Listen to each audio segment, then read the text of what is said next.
Orieda TV. Ay, si Orieda TV lang yata ang kaano ko dito. Kakampi. Yo, what's up mga kababayan, mga kalingap? Welcome back sa aking munting channel. Ako po ang inyong host, Aureada TV, ay muling nagbabalik. Isang mapagpalang araw ng Sunday po sa ating lahat. Nawa ay nasa mga mabubuti po tayo mga kalagayan habang pinapanood ang video na ito. Baka meron po hindi nakasubscribe kay Kuya Balsanos Matubang, Kalingap Rab, Ate Edna Vlogs, Kuya Jomar Vlog. Ano pang hinahantay nyo mga kababayan, mga kalingap? Paki-subscribe nyo na po sila. Panoorin po natin yung kanilang mga video ng tunay na pagtulong sa ating mga kababayan. No? Sa ating mga panonood at hindi pag-skip ng ads ay malaking tulong po ito para maisakatuparan po nila yung kanilang programa at adhikain. Yan po ang paglingap sa ating mga kababayan. At syempre, kung bago ka po sa aking munting channel, baka naman paki-subscribe nyo na po kung gusto nyo po ng mga latest update, mga marites, patungo nga po sa Team Kalingap, especially sa Team Jomcar. Ano pang inaantay nyo, paki-subscribe nyo na po mga kababayan, mga Kalingap, para lagi kayong updated sa mga ginagawa kong mga reaction video, no? At yung ating thumbnail dyan, mga kababayan, mga Kalingap, hala, grabe, nakakagulat na revelasyon. Totoo pala ang balita. Papa Joms, nagawa pala ang bagay na ito, no? At grabe mga kababayan, mga kalingap, no? Dahil nga po nagkakaroon ng mga issue, nagkakaroon ng mga fake news, ay hindi na po napigilan ng kaibigan ni Papa Joms ang kanyang nararamdaman at talagang ipinagtanggol niya po itong si Papa Joms, mga kababayan, mga kalingap, no? Ang nakakagulat dito, ang revelasyon na ito, mga kababayan, mga kalingap, itong kaibigan ni Papa Joms na nagngangalang Jam Kidip, mga kababayan, mga kalingap, no? Nag-live nga po, mga kababayan, mga kalingap, para ipagtanggol, para ipakilala kung sino nga ba ang tunay na Kuya Jomar Vlog, no? At sa live na yun, mga kababayan, mga kalingap, ay grabe, talagang nagulat ako sa revelasyon ni Jam Kidip, no? So naman hindi po nakasubscribe kay Jam Kidip, mga kababayan, mga kalingap, subscribe nyo po yan, no? Siya po siyang matalik na kaibigan ni Papa Joms, best friend po ni Papa Joms yan, no? At grabe, nagkwento itong si Jam, mga kababayan, mga kalingap, no? Nung mga nakaraang buhay nila ni Papa Joms, na kung saan itong si Papa Joms at si Jam Kidip ay naghahanap ng kanilang trabaho, mga kababayan, mga kalingap. At yun nga po, nagkaroon ng chance ang matanggap ang dalawang mag-best friend na ito, na si Jam at si Kuya Jomar Vlog, na kung saan nagkaroon ng option, mga kababayan, mga kalingap, no? Dahil nga po silang dalawa ay natanggap sa isang kumpanya, sa Pepsi po, na kung saan sa Naga po ay nangangailangan ng isang tao lamang.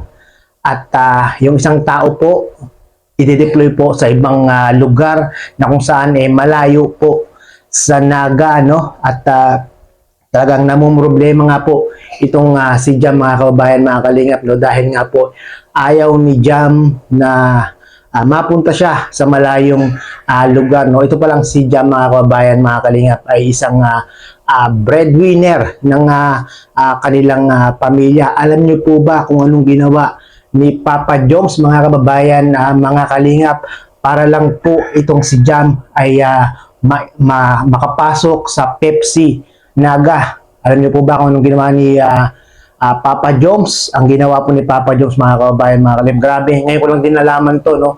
Si Papa Joms po ay nag-give up, nag-withdraw, hindi niya na po ipinagpatuloy yung pag-apply dito sa Pepsi para po magbigay daan kay Jam, na si Jam po ang matanggap at makapasok po dito sa Pepsi. Nagkita nyo yun mga kababayan, mga kalingap.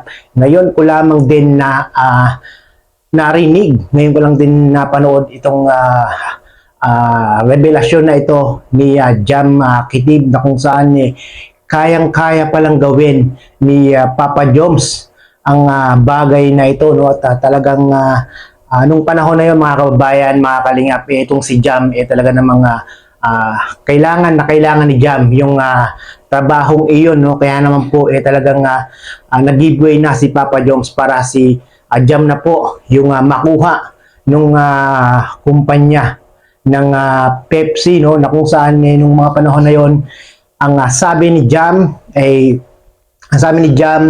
meron pa naman daw pinagkakakitaan si Papa Joms, meron pa naman daw pinagkukunang income si Papa Joms ng tawag doon, chili garlic oil, no? At meron na palang chili garlic oil noon pa, no? At meron din pinagkakakitaan na manukan itong sila Papa Joms. Kaya naman po itong si Papa Joms ay talaga namang naawa kay Jam Kitib, dahil si Jam Kitib nga daw po yung breadwinner ng kanilang pamilya, no? Kaya naman po ito si Jam Kitib talaga namang napakalaki ng pagpapasalamat niya kay Papa Joms, at talagang love na love niya itong si Papa Joms, mga kababayan, mga kalingap, dahil nga po sa ganong ginawa ni Papa Joms sa kanya nung kanilang mga nakaraan. Grabe mga kababayan, mga kalingap, ganon kabait si Papa Joms, mga kababayan,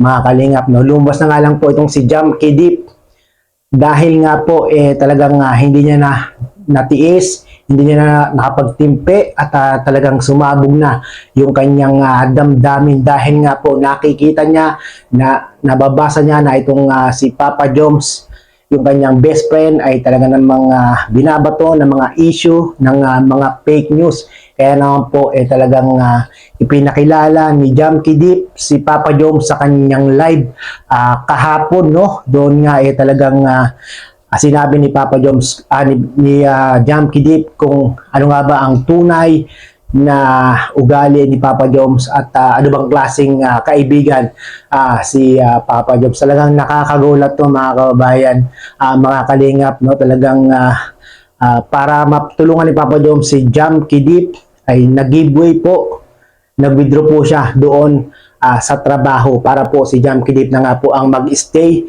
doon sa kanilang in-applyan na Pepsi, no? Ganun po katindi si Papa Joms na talagang magmahal sa kanyang kaibigan, mga kababayan, mga kalingap, no? Kaya naman po yung pambabas kay Papa Joms talagang hindi po deserve ni Papa Joms, no? Dahil nga po itong si Papa Joms ay talagang napaka buting tao, no? So yun na nga mga kababayan, mga kalingap, no?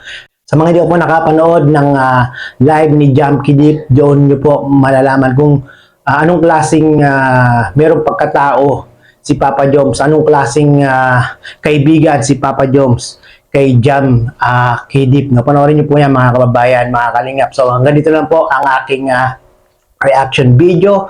Hanggang sa muli. By the way, sa mga hindi po nakasubscribe kay Kuya Balsanos Matubang, Kalingap Prab, Kuya Jomar Vlog, Ate Edna Vlogs, at syempre sa aking munding channel, pakisubscribe nyo na po para lagi po kayong updated sa mga ginagawa naming mga pagtulong sa ating mga kababayan. Maraming salamat po.